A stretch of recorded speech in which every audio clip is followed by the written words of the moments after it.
800 Met police officers are being investigated, facing sexual and domestic abuse claims and other accusations of potential Met police misconduct. Following the arrest and announcement of PC David Carrick, who pleaded guilty to 49 offences, including dozens of rapes, Met Police misconduct is being thoroughly investigated and checked with 45,000 Met officers and staff. The Met has announced that a total of 1,633 cases of alleged sexual offences or domestic violence involving 1,071 officers and other staff are also being assessed from the last 10 years to ensure suitable judgments were made.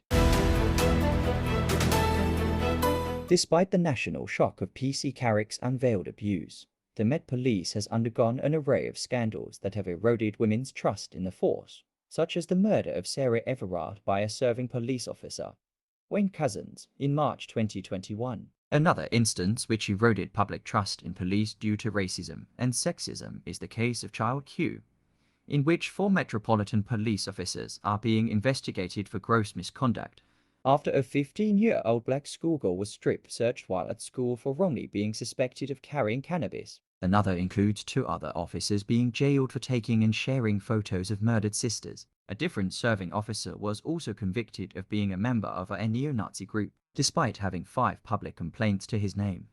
David Carrick had passed checks to become a firearms officer when he transferred to the Parliamentary and Diplomatic Protection Command in 2009. And he was vetted again in 2017. This entails those above Carrick had not completed appropriate checks. No necessity is what I keep going. Well, that's 1 of 3, 1 of 4. So, okay. Well, allow you to get some close. What is it you're searching for? Articles relating to the offences in St Albans in 2020. This is the allegation that's been made to us. Okay, sir. There's no necessity. Yes, there is. So I've been a police officer for 20 years. Right, David. Do you want me to come naked like this? No, just understand you're under arrest. I know Okay. I'm under Just arrest. explain to us what do you need. I'll hold it like this. Don't Right. worry about it. Can one of my colleagues go and get you stuff? Yeah. Okay. Do you wanna? Yeah. Which one's yours? That one. Okay. Yeah. Right. Okay.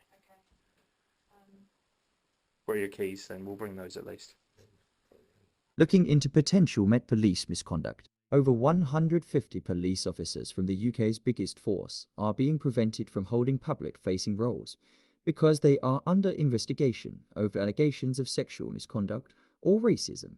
The public's trust in policing is shattered. The Met revealed the number of officers on restricted duties at the end of November arising from allegations of sexual misconduct stood at 118. The number of allegations of racism was 43. More than 230 officers with sexual assault allegations. However, Scotland Yard released figures which also demonstrated results were awaited in the case of investigations underway into more than 230 officers over sexual assault allegations alone. Results arose from probes which were then launched into allegations. Last few years, I've never seen a case more shocking and disturbing than the case of Ian Nord. One of the main reasons for that is because Ian Nord was a police officer at the time that he groomed young girls and committed offences against them. He was a committed paedophile before he joined the police force, but it is clear that as part of this case he joined the police in order to gain access to the information available to him as a police officer, to gain access to police data and record systems, and the purpose of that was to allow him to identify, target and abuse young girls, vulnerable girls in our society. And you praised the young girl, the 13-year-old, who's come forward. Yes, I have.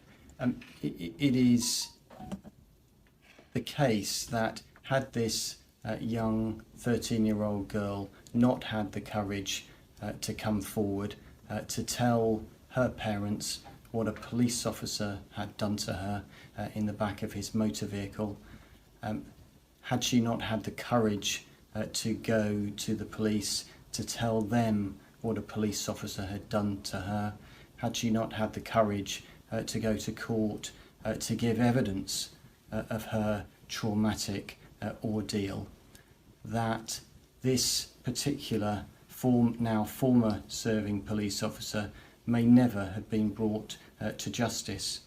She was the key to this case, and as a result of her assistance and her courage, the prosecution was able to find and to establish the true extent of Ian Nord's criminality.